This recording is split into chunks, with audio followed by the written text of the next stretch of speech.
Our top story this morning, Missoula County Sheriff T.J. McDermott issued a press release yesterday stating that one of his deputies resigned following an internal investigation over his conduct while on duty.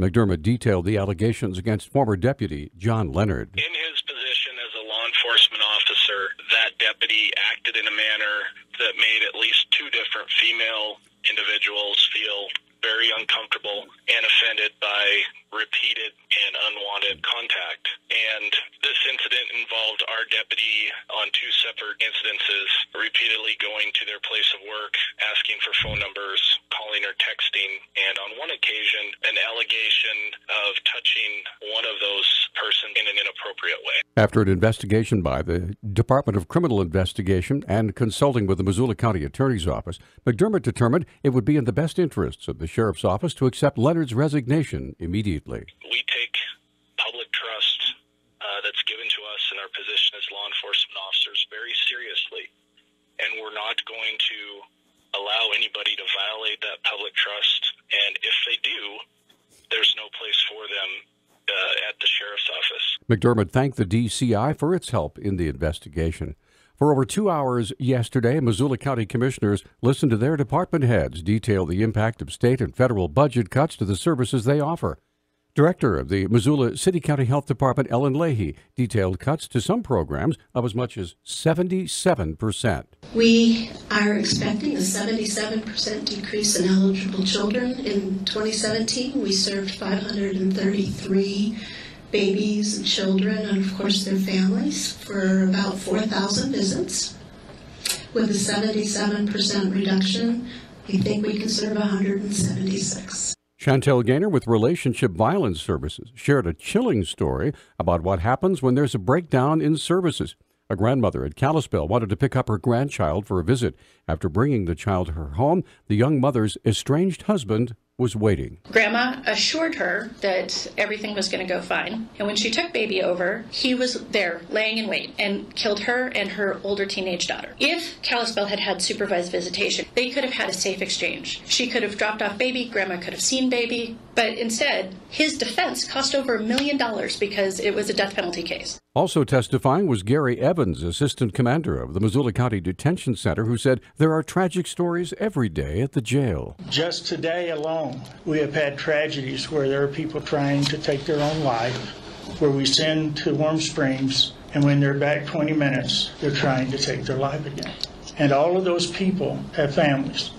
I applaud the fact that you're looking at this and taking this so seriously. Also speaking to the commissioners were representatives from the County Attorney's Office, Western Montana Mental Health, the Child Development Center, Missoula Aging Services, and a licensed clinical social worker. Missoula Community Access Television filmed the session, and it will be available to see on MCAT in the near future.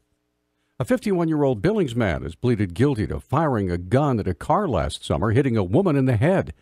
KULR Television reports Stephen Eugene Kufler pleaded guilty yesterday to attempted deliberate homicide, criminal endangerment, and driving under the influence. He remains jailed with his bail set at $100,000 pending sentencing. Yellowstone County Attorney Scott Tweeto said prosecutors are recommending a 40-year sentence for attempted deliberate homicide. Prosecutors say Kufler had been drinking and driving around in June of 2017 when he shot at a car, injuring a woman. The woman and a witness described the pickup truck that left the scene. Officers' pursuit of Kufler ended when he crashed his pickup into another car, causing it to hit a building. The occupant of the other pickup was also injured.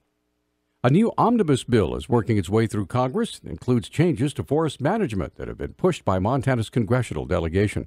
Senator Steve Daines said he expects the bill to hit the floor in the next 48 hours and explains some of the elements. Let me tell you what this means for Montana. And I just literally got out of the meeting here with Leader McConnell as he provided us an update around what is currently in the deal. First and foremost is on the Cottonwood decision. This is a decision that has been devastating for our timber industry in Montana. By passing this bill, it reverses that decision. The Cottonwood decision primarily impacts lands that provide or could provide habitat to endangered species and began with an argument over the Canadian lynx. Opponents argue that it stymies timber projects with unnecessary lawsuits. Two other elements Daines touted involve hazardous fuel reduction. This package will streamline implementation of projects to reduce hazardous fuels, establish fire breaks, resulting in healthier forests and more wood products jobs. Third, This will streamline the ability to manage vegetation, timber particularly, around power lines so we can protect infrastructure and protect the grid. One of the biggest impacts of the bill for rural communities may be the approval of secure rural schools funding that's retroactive for the past 2 years and will continue for another 2. Another major element is a change in how wildfire fighting is funded, bringing in more in line with the funding to respond with other natural disasters. The final language of the bill has not yet been released. A new report says the coal-fired power industry will reach a major turning point by the year 2022, when plant retirements outpace new construction for the first time in the modern era. But that still might not be enough to meet international emission reduction goals intended to fend off the worst effects of climate change. The joint report issued yesterday by Coal Swarm, Sierra Club, and Greenpeace highlights moves by India and China to find alternatives as coal to the world's most populous nations struggle to clear their polluted skies. In the U.S., analysts say President Trump's vociferous promotion of coal has given the industry only a modest boost. The report's authors and independent analysts agree the current pace of coal's decline is too slow to meet the goals of the Paris Climate Accord, which the U.S. has not signed. The Missoula County is updating its community wildfire protection plan for the first time in over a decade, according to County Office of Emergency Management Director Adrian Beck. Missoula County was the recipient of a CPAW grant program, which enabled us to update our existing community wildfire protection plan, which was first created in 2005. We engaged stakeholders from all the land management agencies and community members to really talk about wildfire risk in Missoula County and proactive steps that we can take to reduce our risk. The plan will be discussed at an open house tonight from 5:30 to 7:30 in room 151 of the Missoula Courthouse Annex. Beck explains some of the big changes. One of the big components of this update is an updated risk and hazard assessment of Missoula County, as well as a new and refreshed definition of the wildland-urban interface. The updated definition of the WUI is any area where the combination of human development and vegetation have a potential to result in negative impacts from wildfire on the community. The new definition of the wildland-urban interface is broad. Beck says part of the purpose is to remind those that don't live adjacent to the forest that wildfire is still a significant risk. Our Newstalk time, 6:12. Newstalk, KGVO. Missoula's official weather station. Mostly cloudy to cloudy skies today with daytime highs in the 50s. Showers likely as we head into the afternoon. A cold front will move through tonight. We'll see showers with isolated thunderstorms. I'm meteorologist Brooke Foster for Missoula's KECI 13.